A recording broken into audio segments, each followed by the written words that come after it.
Cek, cek, cek. Yo, gimana nih kabar kalian? Semoga baik-baik aja ya. Balik lagi dengan gue yang punya suara nggak begitu bagus, tapi mungkin bisa memberikan manfaat nih bagi kalian semua. Jadi pada video ini gue bakal bahas mengapa gue sangat suka dengan Batman vs Superman dan kenapa menurut gue Batman vs Superman bukanlah film yang buruk. So, kalian yang ingin tahu tentang kisah di balik suatu film dan apa motivasi yang melandasi suatu film dibuat, gue sangat rekomendasiin buat subscribe channel ini sekarang juga. Jadi nggak usah banyak basa-basi lagi, videonya dimulai.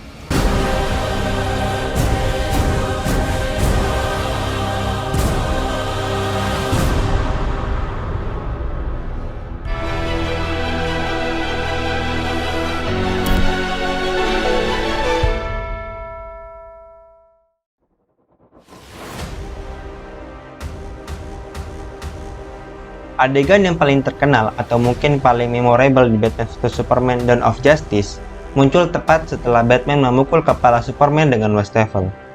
Dilemahkan oleh granat gas kryptonite, Man of Steel yang tak berdaya menyeru kepada Batman untuk menyelamatkan ibunya yang diculik oleh Lex Luthor. "Save Martha!" Batman lantas spontan teriak dong. Teriak, "Why did you say that name?" Raung Cape Crusader kita. Karena ya nama ibunya Batman juga Martha, sama seperti nama ibunya Superman. Gue ingat, saat gue pertama kali nonton filmnya, gue sama terkejutnya kayak Batman.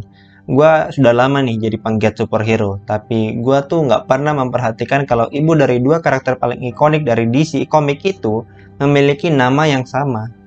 Namun Zack Snyder, sutradara Batman vs Superman, atau salah satu penulisnya, yakni Chris Terrio dan David S. Goyer, tidak hanya kebetulan tahu akan hal itu. Mereka juga membayangkan dampaknya terhadap karakter yang bersangkutan, mengingat bahwa ibunya Batman dibunuh saat dia masih kecil, dan ibunya Superman adalah orang yang telah merawat Superman dengan penuh ketulusan cinta di saat orang tua aslinya membuang Superman demi keselamatannya. Batman vs Superman menunjukkan bahwa mereka terikat oleh trauma kematian mengerikan orang tua mereka. Ini jenius. Ini adalah film yang gua kira bakalan dipuja oleh para penonton lain di saat mereka sadar arti dari scene ini. Sebagian besar kritikus menilai Batman vs Superman sebagai kekacauan yang menyedihkan, dengan skor musik yang membuat pusing oleh Hans Zimmer dan Junkie XL, color palette yang begitu suram sehingga tampak seolah-olah tuh Superman sudah mengganti jumpsuit biru merahnya dengan celana jeans hitam. Bahkan penonton dengan toleransi tinggi pun tidak begitu terkesan dengan film ini. Film Snyder ini kemudian menjadi simbol kegagalan Warner Brothers dalam menangani para pahlawan DC yang menurut kebanyakan orang sudah dilakukan dengan sukses oleh rival mereka, yakni Disney, dengan Marvel di tangan mereka. Baiklah, gue harus ngakuin bahwa scene saat Batman neriakin kata Martha mungkin bisa hadir dengan dialog yang lebih elegan. Tapi gue tetap berpendapat kalau ide Martha ini adalah ide yang cerdas. Dan karena memang ide ini terkait dengan tema utama yang ngebuat gue suka banget dengan Batman vs Superman, dikala orang lain tuh membencinya. Snyder berani membawa dua superhero paling terkenal di dunia yang secara komersil tentu nilai jual keduanya adalah yang terbesar di dunia DC. Pada sisi humanis mereka, di mana terlahir dengan kondisi keluarga yang tidak baik-baik saja. Sebaliknya, Marvel Cinematic Universe dipenuhi dengan penokohan karakter yang dibangun dengan baik dan terkesan ramah penonton. Itu yang kemudian membedakan bagaimana kehidupan Marvel dan DC bekerja. Bahkan Batman-nya Christian Bale adalah orang yang clubbable, pergi jalan-jalan untuk hunting hotel itu suka banget Batman-nya Christian Bale. Lalu Snyder memikirkan dengan amat serius pertanyaan tentang seperti apa para pemberantas kejahatan berkostum favorit kita itu jika mereka benar-benar ada di sekitar kita. Dan dia menyimpulkan, bukannya tidak masuk akal bahwa makhluk luar angkasa yang hampir maha kuasa dan seorang miliarder yatim piatu mungkin memiliki gangguan psikologis yang mengakar. Banyak terinspirasi pada komik The Dark Knight Returns, Snyder memutuskan bahwa Batman dan Superman akan merasa tidak aman, marah, diliputi rasa bersalah, dihantui mimpi buruk dan dihina oleh penduduk yang takut pada mereka. Entah bagaimana Snyder berhasil membuat apa yang ia pikirkan itu. Ya, dunia di Batman vs Superman memang dunia yang penuh kesibukan, distopia, dan tampaknya setiap orang di Gotham atau Metropolis membeli lampu dengan watt yang rendah. Tapi begitulah cara terbaik menggambarkan bagaimana dua kekuatan terkuat DC itu dalam melihat dunia. Batman-nya Ben Affleck adalah seorang penyendiri yang sadis. Berkat latihannya yang penuh kegigihan dan dedikasi, ia mampu menghabisi segerombolan gangster Rusia seorang diri.